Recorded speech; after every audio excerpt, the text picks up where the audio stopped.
I heard many of you enjoyed yesterday's class, last night's class. Hmm?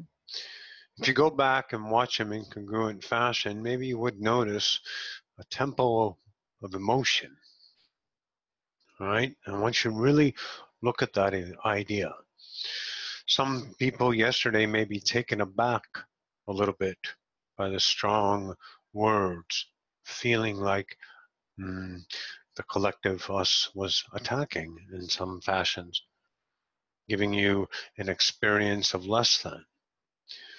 See, that's emotion. Emotion is response and reaction, depending on your approach. If you are in allowance, emotion is responsive to your experience, is it not? You become more vibrant and more alive. But the habit is to scale yourself. Pardon us, Sonia, you unmuted yourself. Your habit is to scale yourself to a graded emotional equation. You understand these words of polarity, right? So you have good times and bad times. And your emotion dictates your reaction. If your reaction is that of status quo, or it's the standard, which of course is just your individual truth, creating the standard for your actual experience. But when you approach the now, as Joyce, she's not present this morning, but she'll be back tonight. Joyce reacted at the beginning, but allowed that to pass through her. Watched the class twice. Allowed it to pass through her so she can feel the experience of attack differently, because the emotion was reactive. Truly, it was the belief system that told her the emotion was reactive. That kind of idea. Just a filter, that's all. Just the truth in place solidly, because it's held there by you. Whether you know it or not, you forgot, so you must know it because it's there. Your conscious mind might not prefer it. Might be upset at your emotions. Why do I have to feel this way? Why am I getting so upset? Why do I get angry? Why do I have rage? I wish I can change myself. And then you start to beat yourself up and maybe get a self-help book, or maybe turn to different fashions of extinguishing this pain. But see, what Joyce did is embrace the pain. She did. She allowed it to be something different because she approached it. The ally of time. You can approach the now with situational context, right? You make plans, don't you? Situational context. Very good. Sonia, again, and thank you. So, let's look at this. Since she didn't have a reaction, because she chose to say, okay, I feel this and it hurts and it's scary and I'm upset. So let me continue to feel it instead of clicking it off or turning it away or arguing back or justifying my point. Whatever the reaction mind said to her conscience trying to sell her a story, she took the allowance aspect and let it sing to her. And then she understood something different. That we weren't yelling, we were creating. We weren't attacking, we were expressing. Because when you are out of bounds of human scaled measurement of normal, then you are noticed. Let's understand that. Okay? People that are noticed are oddballs, whether they're eccentric because they're richly odd, or they're homeless and making a spectacle of themselves in one way. I'm just using homeless because that takes your mind to the bottom of the barrel. Even criminals have a better life than the homeless in many minds because they have 3 huts and a cot, don't they? Okay, so now let's look at this. Let's look at this approach allows the singing of my vibration unfiltered back in. to the conscious self that is not forgotten. You are not forgotten. You're having an experience. Experience is connection to one awareness. Only the filters speak the story of disconnection, the standards you held in time as truths. But as you allow yourself to be the experience of the moment with openness and not reaction mind, saying words, whatever, I'll let this, blah, blah, blah, and just labeling it in the consistency because you got to get through the pain is the truth. Let me ask about your mastery today. Do you have enough in you to allow it? To simply allow someone to yell and scream and judge the motherfucking shit out of you? Do you have that mastery to let another God express without you defiling with them, with your limits? Because any kind of a reaction is a limit, and you're stifling their greatness because you're actually doing what? Validating their vibration. Same with compassion. Someone seeks your pity, you give it to them, you keep them the same. Let me go to healing first. Side note, this is expressly for Roxy. Let's look at healing humanity in the physical sense firstly. Okay? Compassion does not heal. Only an individual heals themselves through the idea of whatever permission slips, drugs, a cast on a mending arm, things like that. But if you wanted to be a healer, a true healer, one that allows divinity in, and you hold the space for that person to do it themselves, because that's the only one who can do it, right? Right? No healer actually heals. You understand that? You hold the space for the divinity. Some of you call it the purple ray. In, so that person can heal themselves instantly. Because you've given them something. You've given them their worth. Pity. Broken. Ailment. Less than. Pain, suffering, and sorrow. That's not their worth. That's their truth. You can't change other people's truths. They have to accept themselves as the truth and then choose differently. And it's not done in hope or in desperation and greed. Those are lack. Those are motives of the mind to change the self that is in the moment feeling. So let's stay on the healing for a little bit longer. Okay? Let's look at your experience. Let's take a simple one. Eyesight. Glasses. In the future, when these videos are being viewed by the collective, some of them are going to have reactions. Well, why doesn't Roxy just heal her own eyes? Well, because maybe it's Roxy's truth to experience glasses. See, there's no standard of perfect. That's what you must remember when you are a healer. There's no standard of perfect. 99% of the people don't need your fucking healing because they're having an experience that is perfect unto them. When the natural timing approaches a moment, you'll have a sense about it, or you're allowed, yourself, of course, to hold space for another. Because maybe they're internally ready to move out of that experience. But it can't be done here, because this is always trying to escape. Look at your industry.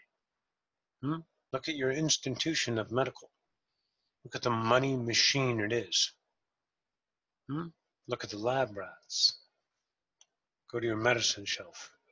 Look at the lab rats in the mirror. That industry. at the institution. See, that's the mindset you can have. Or each individual who seeks their own healing doesn't do it through the source of outside. Oh, of course you have the separated sleep gods, of course. And they can permission themselves through medicine, of course. Great thing, surgery, lovely. Not your world, is it? You want to drag that shit into this world? And you're bringing all the constitutions of that lack into this now. And you have your world, once again, that you know very well, don't you? See, I'm talking about the healing of your miraculi, your Christ conscience, to touch and literally change the body. Because it's not done with the patient's mind of conscience, not the fractal mind, it's the heartfelt mind, the mind of allowance, the mind that accepts its miracle. The conscious mind doesn't need to say, I'm going to do this. Let's not get confused here. But the self knows it's ready to shift its reality, its experience. And then a perceived healing, of course, it's a perception. Healing would occur. Christ conscious, leprosy, blind, lame, things like that. Okay? That shit you see on King Shit Power Hour, the Christ busters out there, dog and pony, right? You know these things because there's a vibration behind them. There's truth. And if the truth is outside is greater than I am, then you are less than, period. So a healer instills the greatness, returns the isness back to the person.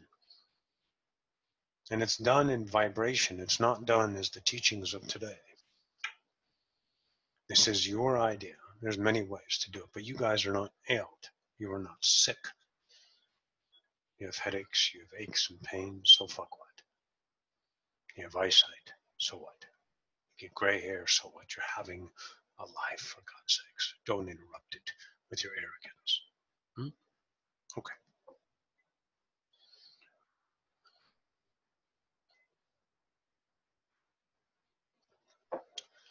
So if a moment comes along and you know your temple, you're going to feel it. And it's going to scare you. It is. Because you know in that moment that you can create a miracle for another. But you can't be the miracle. Okay?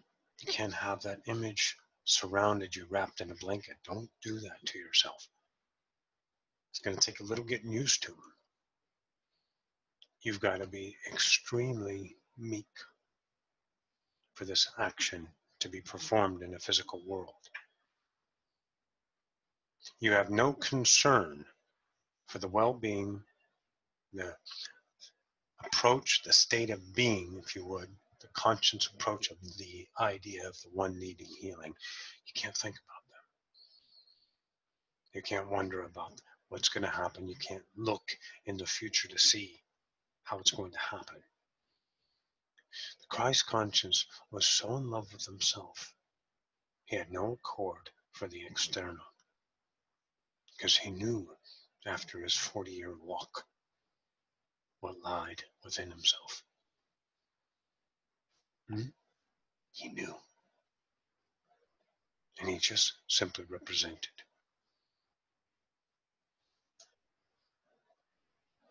Represented potential within. Gave them the light. And they accepted their worthiness. All they had to do was let it in. Even if their minds will say the idea of the leopard. Konoch was his name. K-O-N-O-C-H. Konoch the leopard saw the miracle, saw the light, and he was honored his conscious mind was honored and accepted that he was worthy of being healed. So the healing took place. But that conscience had to accept it unto the self. And did not have hope for the Christ conscience. He was not giving thanks to the Christ conscience. He was not putting him on a pedestal as his Lord and Savior. What he was doing was honoring himself. It's almost too shattering to this conscious mind to have that much love for the self, where you must accept it to understand that idea of Conics Day. You have to accept the greatness within. It is a must if you want to understand your greatness once again. All of you have great lives now. You've plateaued, if you want to put it that. You've reached a vibration of greatness unto yourself. You're more worthy.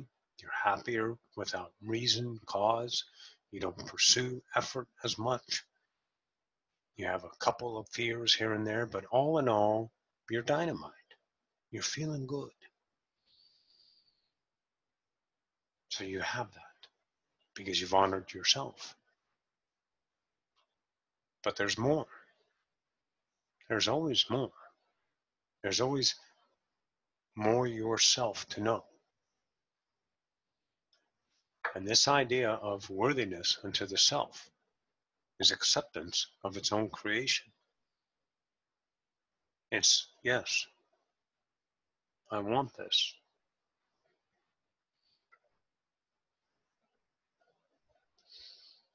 Only the mind of reaction measures what you want and don't want. But truth is, it's there. So that's what you got to look at. You got to look at the truth of what's there. It's not the object. Oh, no. Let's not get silly. It's not the object that's you're looking at. It's your reaction. The person that is being arrogant, accusatory. You're causing these people pain. It's you. You have done wrong. You're bad. You need help. Go to the doctor. You need medicine. You're wrong. Those accusations. See, how you're reacting to them was what you need to look at. So there's two motifs here, okay? Victimization. Motif one. They're accusing, and I justify my actions because I'm being attacked. When you justify, you're considered a victim in vibration because you are under attack. So you justify your point of view. It's the standard for humanity, isn't it? Debates, points of view. But see, points of view is the unlimited and unconditional and forever. But the issue is you just can't accept another's, nor can you accept yourselves. Each one of you have that one way or the other all the time in polarity. But when you start seeing that person that's yelling and screaming and judging you, and they are, oh yes, they're accusatory. We understand that. In a polarized point of view, they're fucking accusing you. They're judging you. Let them. See, this is where the mastery of acceptance and the response is at play. The emotion. Instead of reacting to the scene, giving you a reactive motion, you're going to feel something different, a different emotion about that. It's still your one chord that stretches into a million, billion, gazillion different ways to give you an experience, your awareness as an emotional idea related, okay? But you guys are just using your polarity scale to stretch your emotion, all right? So, isn't that interesting how you divided up one emotion into millions? Separated. But it's all the same emotion. Just the moment tells you what you believe it is through a filter, and then you react. Okay? So when you see this person doing that, you accept them for what you are, and it does hurt. You all know it does. Don't pretend it doesn't hurt. Because there's an attachment there, there's a dependency, there's a drug-induced coma with that destiny in front of you, that dependency. We call them destinies because you hold them in accountability as homage. Because of your relationship, your history. Things only stand true in time. In the now, there's nothing, no truth until you choose it. But it's truly accepting it. Okay. So now let's look at this idea of motion. Because this person is attacking you from one standpoint. And you understand that. But today you're not choosing to react, you're choosing to respond and allow it in. And then you start to see, I promise you, you will start to see a different person. Your mind is going to conceptualize, okay, intelligence. And it's going to show you the beauty of their expression because it's unfiltered now.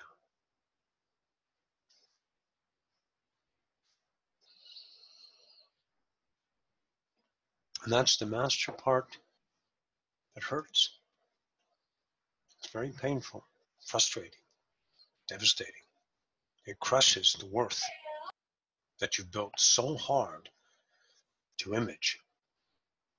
I'm a husband, I'm a wife, I have kids, I have a good job, I have a career, I have these dependencies to create my image, and without them I am no thing. Well, we'll get you there. You want to be nothing, no image, because that's expression. That's awareness pure, absolutely unfiltered, pure. So as you allow yourself to let the emotions speak to you, let this moment that you're perceiving sing the song of its unfiltered self that you have been filtering your entire fucking life. When it starts to come through differently, the intelligence will show you an aspect of creation that will melt your heart. It'll feel so good and so brilliant to see them that way. And when you're done with them. And whatever aspect that is. See, the moment that does not feed, then starvation must occur. Destruction will ensue. If you're not focusing on the seeking mind of the opposition outside of you, seeking to get your goat, push your buttons, get you to react. Because see, they're starving. They're hungry, and you are a juicy, vibrational meal. 3-course dinner of dependency. Right? So what do they want? They need a reaction from you, not a response. Response is accepting. In other words, they're shooting all their bullets at you. And you're letting them hit you. And you're absorbing them. And it's making you stronger. It's giving you life. Because you don't see them as bullets. You see them as maybe chocolate-covered kisses. And you bring them into your gestalt and you become them in their worth. You don't filter those idea vibrations being reflected upon thee. You allow them natural as Joyce did. And she saw her power. She saw the power of her own worth returned. And she melted her own heart. But damn, I did it. And she did. Joyce felt her awesomeness because she chose the pain She chose to endure it, to accept the idea of the now instead of accepting the reaction, the truth of time. She accepted now with no beliefs. Well, they were there in her mind, pinging off of her, but she recognized the mind and chose a truth of absolute allowance. Okay? And that mannerism, that approach to the now, allows you the same experience. To use emotion in a way to give you a new perception of reality. How you feel about it. Through feeling comes thought. Comes mindful conceptualization. You just kind of understand it. It clicks in you. You guys felt epiphanies, right? That's a feeling. That's not a words. Then you try to explain it.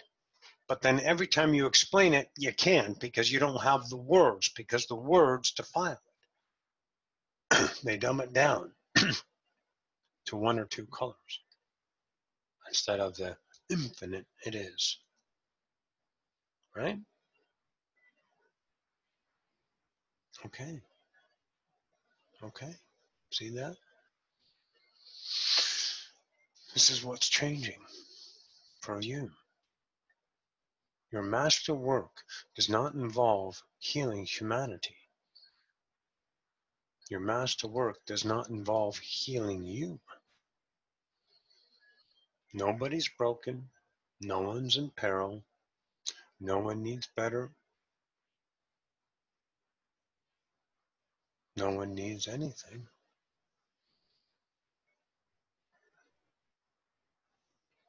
Be the now and accept this beautiful world as an experience. Roxy saw this yesterday, something about the healing.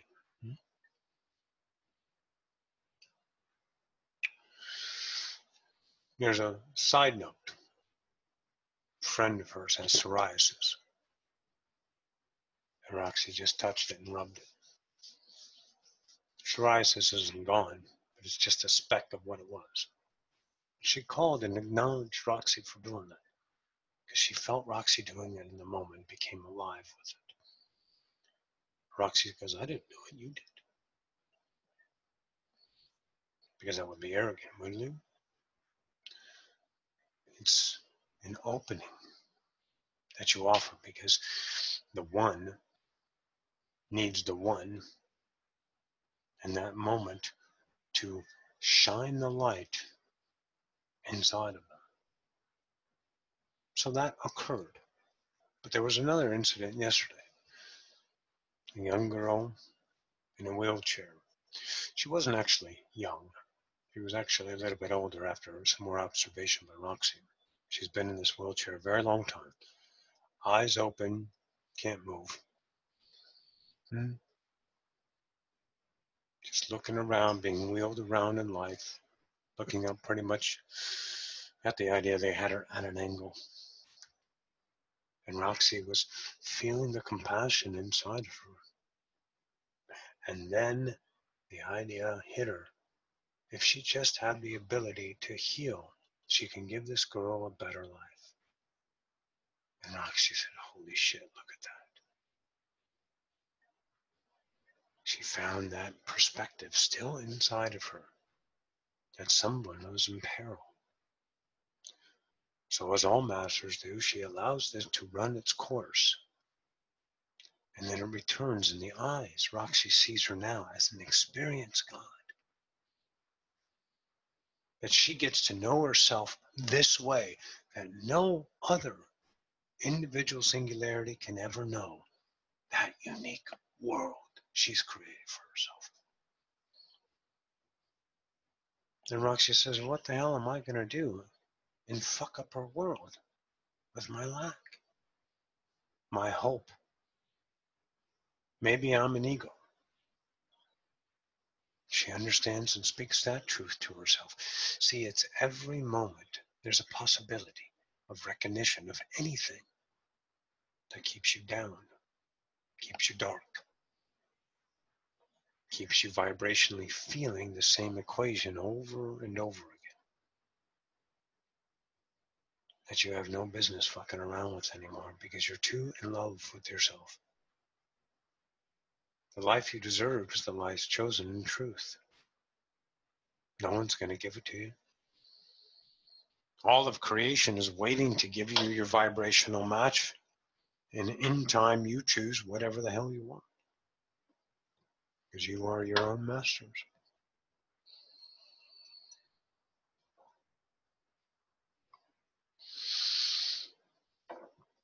But I know the fear, we talk about the fear in class, we talk about it, but you can't give it to you. We can yell at you and get you to react. We can have you play out the worst case scenarios and become alive in your fear through conversations. And see, that's still a theory land of time. The truth lies in the now. The now creates real. Okay? That's where you spend your time. And time disappears. Histories disappear. Realities of what should be disappear. What could be disappear. What ought to be no longer punish you with the hopes and the dreams. Punish you with their regrets and mistakes. Because that hungry lion that you're choosing not to feed anymore is starving. Just like that bitch yelling at you. Or that asshole boss defiling you because you're not doing a good job in being a team player. See, when you stop feeding that fucking monster, it starves. And since energy follows awareness, wherever your awareness is placed creates, and where it is not, destroys. We call it destroyed because it's an absolute truth. You deconstruct it in a heartbeat. The quickest is the physical. Turn your focus. Turn away from the computer and you destroyed it. Come back and you created it.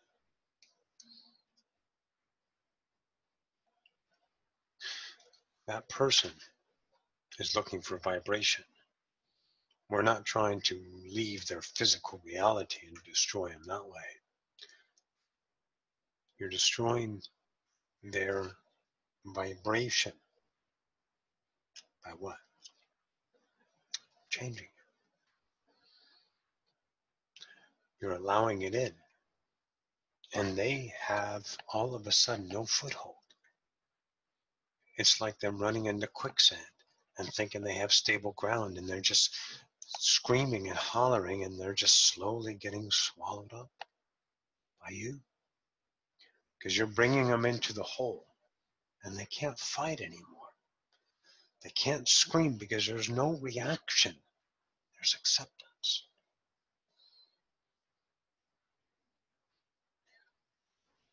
You're not feeding the monster. These people, these ideas that Roxy understands in herself, by accepting the pain, so bad wanted to react. So many fights with her mother. So many arguments, so many rages. Because her mother didn't give a shit if Roxy listened to her or not. Her mother needed to be fed. Because that's the way she identified. And that's the construct of truth, and any truth that is challenged by a human concept of polarity will either fight or victim. Allow themselves to be punished. Emotional abuse all over the planet, right? Or ones who stand up and argue for themselves and look for the food that way. Either way, they're getting fed. Do you see that? That creates realities. that sustains vibration of the known. And when you pay attention, literally in the now, start giving your attention to the focus of the vibration of feeling you're feeling, you will know the truth of you. Have no concern for the hungry lion scratching at your door. Turn up the TV. Go away. Slip out the back, Jack. Don't focus on them and let them starve. Because every time you return an email, every time you make a phone call, return a text, because you just had to. Because you're so angry and so mad and want to get it right and make them wrong. And the only thing you've done is created a world of perfect match, the seeking and the accepting of lack.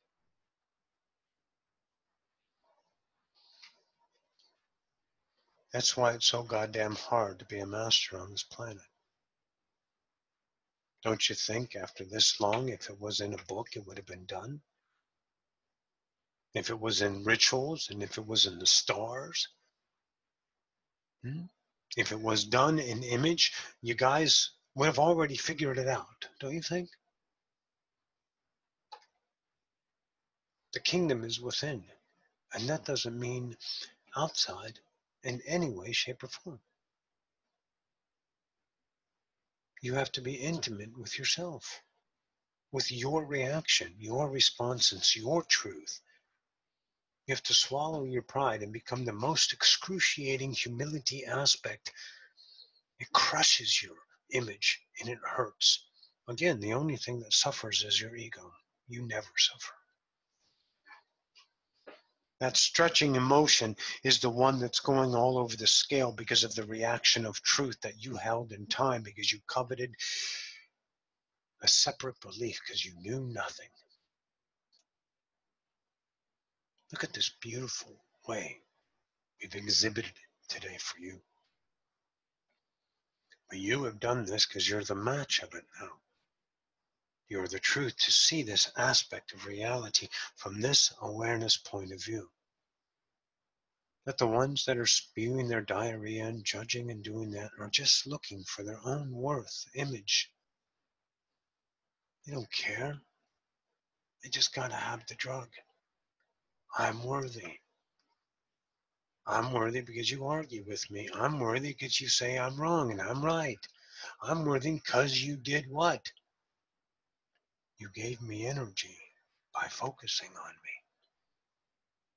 So this way, in my universe, I am alive to you. And then you, in your universe, that entity that you've given the truth to that they seeked, is how you see them in your world. So each and every time they approach, they're going to be that truth until you change your truth about them and see them in new light.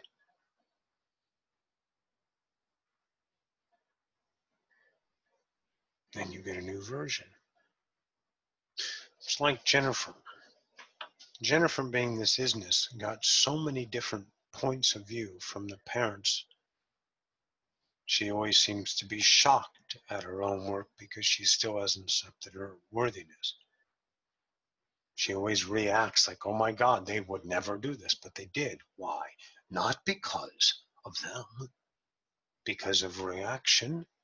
No, because of allowance, because of authentic, because of a light work in the presence. And she was her authentic. Every confrontation, she was her truth to herself. And those people had to change because they knew that they can't be the same. Because she's not going to feed them that. And then they start giving permission to have fun and laugh, have a good time with their daughter that they never met this way.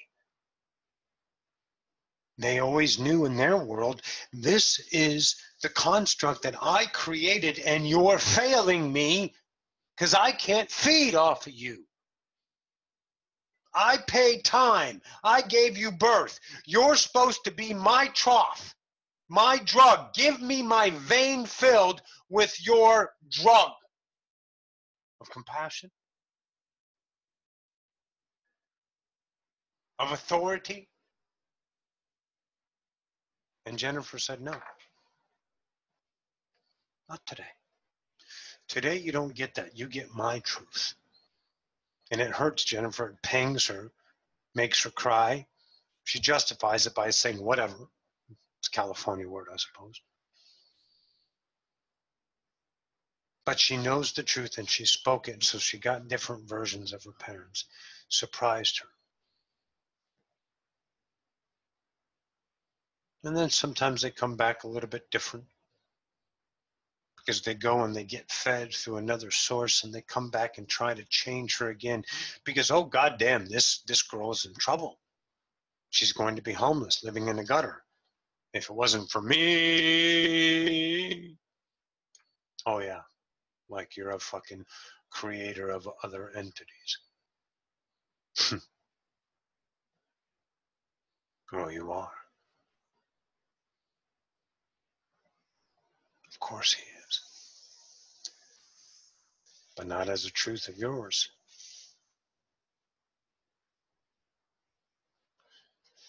The truth of yours is only in your world. And Jennifer, and I'm speaking to Jennifer's dad right now, Jennifer is her own world. And she has choice not to match your world any longer. And then it becomes a master of humility for you. With all the millions you've created and all the ego coming from an idea of under tyranny. You were under tyrannical control in your Eastern Bloc rule. And you've worked hard and you've done it and you want payback for your hard work because you have an ego that says, I deserve this from the offspring I created. Because you're so goddamn empty because you don't know how to love yourself. But you know how to love your money. You know how to throw it around. You know how to control and manipulate. But you don't know how to love yourself. You know how to use pawns on a chessboard, your wife and your daughters. But you don't know how to love yourself. That's not a king. That's a coward. So this relationship truth for all of you, with all of your dependencies that you grasp as a truth in your forgetfulness, as one probability conception to change the relationship through you instead of what everybody else says. Change the relationship outside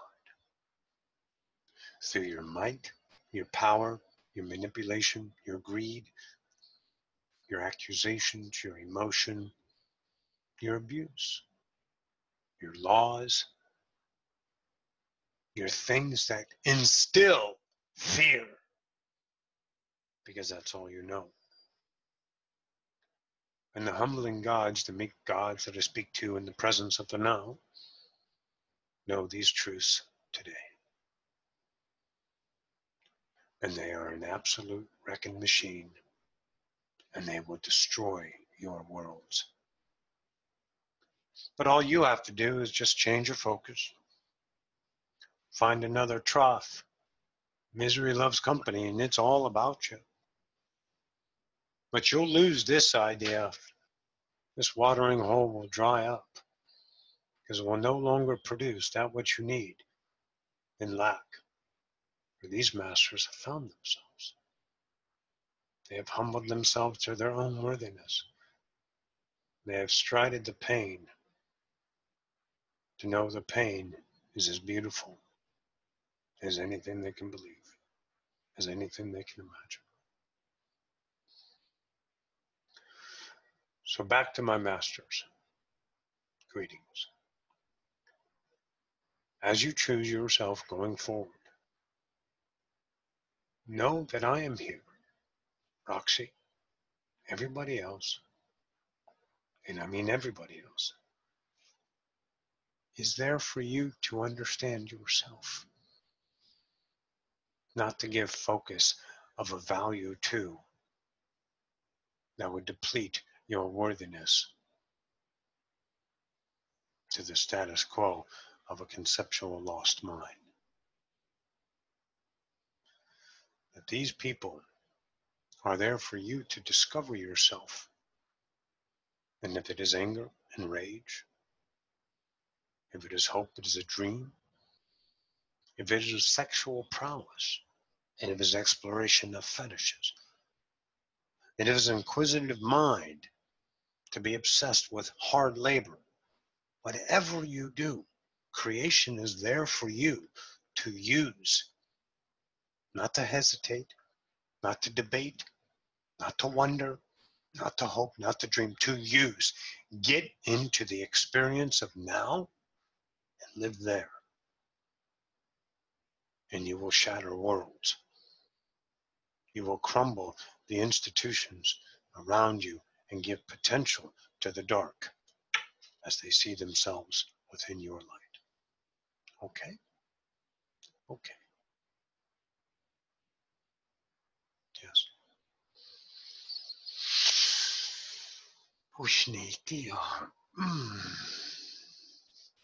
Can I share something? You can share them all you want. So I got a really big ass jolt last night. I had a rough night's sleep. That's why this morning I was a little bit all over the place. But you look like a Sunday hooker. Okay. Anyway, I was listening to class again last night because it was wonderful, and I realized something. I realized that ever since I left my house to come here. Explain your house for the ones who don't know your house. So my parents live about 15 minutes away, and I live in an apartment, as we've all seen in Pasadena. So you left all morning. their house. You left their house. Right. I left their house. I was staying there for about a month to move here. Yes. And they called me to go to a 4th of July thing up there, which I just didn't want to go to. But I finally said, okay, I'll go. And I felt this rage inside of me bubble up. At least that's what I was telling myself. That's what my mind was saying. It was rage. And as I was listening to last night's class, I understood something that blew me away. And that is that this pain that I so neatly keep myself away from, which is to be in a room or in a place where people make me rageful and not feel comfortable, is a covet that says you can't get to know that part of yourself because it's too dangerous. And it's fearful for me to go up and say I'm going to rage against them and I'm going to be my authentic self because they'll throw me out of the family. And that's actually the thing that would be lovely for me at times because they drive me insane. So what I understood in that moment was how much there's that feeding off of me, because when I arrive, I'm always out of norm. I'm never the normal kid. I've always been the black sheep. And the jolt was the switching for me that I saw of the pain into actual self-discovery. And I felt a moment of addiction to that. And it was an addiction that now I almost want to go towards, that the rage pushed me into. So I'm going to go up there today and I'm going to have this meal, and I'm almost hungry for it, not because of them. I actually don't care anymore. It's my ability to go, this is more of me. And it's the first time I've ever felt that. So it makes me feel not powerful, just sort of understanding what pain and torture that I thought it was, which paradoxically, they taught me. They taught me, when I yell at you, you're doing something wrong. Now I see it when I'm yelling at you. I actually can see how I've been defining myself more. And it jolted me last night. So I Very just good. want to share that.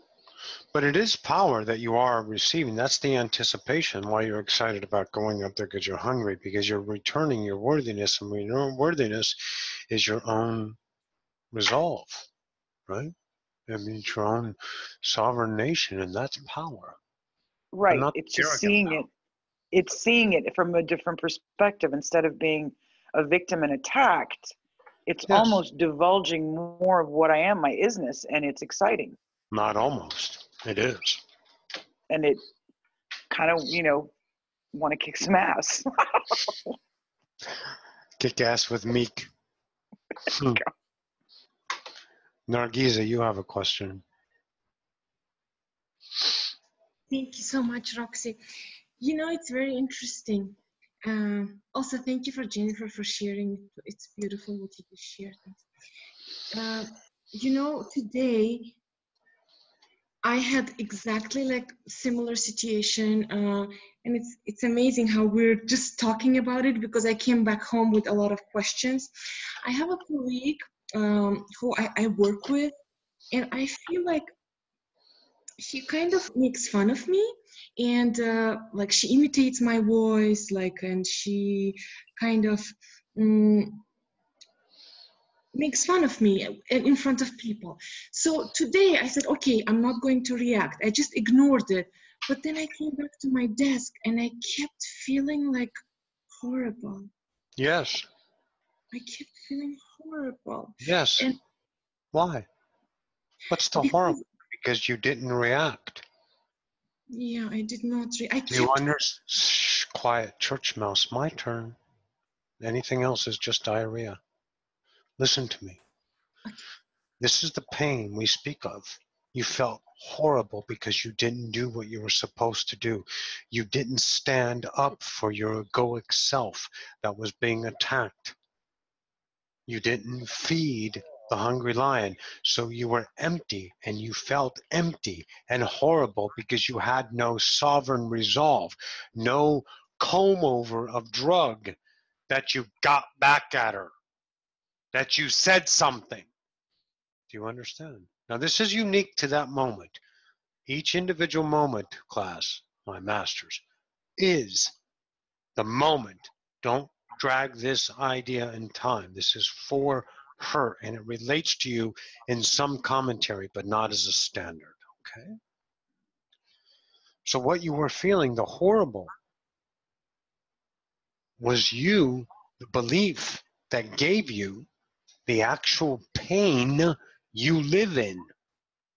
Now you're noticing your pain because you're allowing it to come up to the conscious self to pass through you. And to become that pain is the mastery without reacting and accept it. Yesterday we spoke of feeling your position. It's so hurt you cuddle up and suck your fucking thumb because there's nothing you need to do about it except know it. And that hurts. Very painful, excruciating. And you did. No matter what you do, you did. Even if you would have reacted and went back at her and stapled her fucking eyelid shut, it was your truth. That's the game. Don't judge your own actions. Live the moment in truth to know thyself, because there's no action measured until you measure it. Following? Yes, yes, very much so. Yes, Very Roxy. good. You're welcome. Anything? Nargiza, you know what, Nargiza, which is funny, what just hit me with you? There's a moment where you're going to go, you're when you're in that kind of a position, your coveting beliefs say, I don't deserve this kind of a treatment, when your God self is saying exactly the opposite, saying, You I do? fucking deserve this because this is an experience.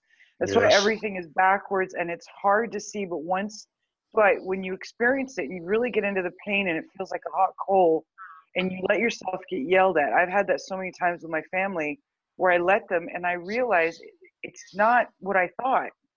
And you get stronger and stronger every moment because you go, at first your mind goes, I can take this. Of course I can take this. But then the amount of information that you get from that interaction is magic, because it's stuff that you've never felt before. So you walk around feeling weird because you're like, how is it that I feel better about just having an interaction where somebody just vomited on me? You can't explain it, but it's because when you understand that everything is you, oh, okay, I would never hurt myself. I'm giving this to myself to feel. So you get stronger, and you start laughing at things more. You do. Very good work. Brent, you have something.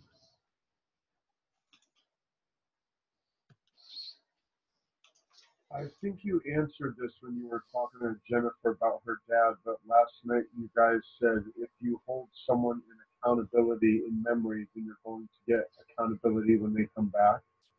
Well, yes, it's the same version. When you expect the same thing out of a person as they expect you, then you, in that moment, speak a truth. The people in front of you are blank slates every now. They speak their truth, and if that truth is in accord with what you understand them as is the same idea, because you premeditated the moment is the same approach and the moment is instant, then you validate that idea.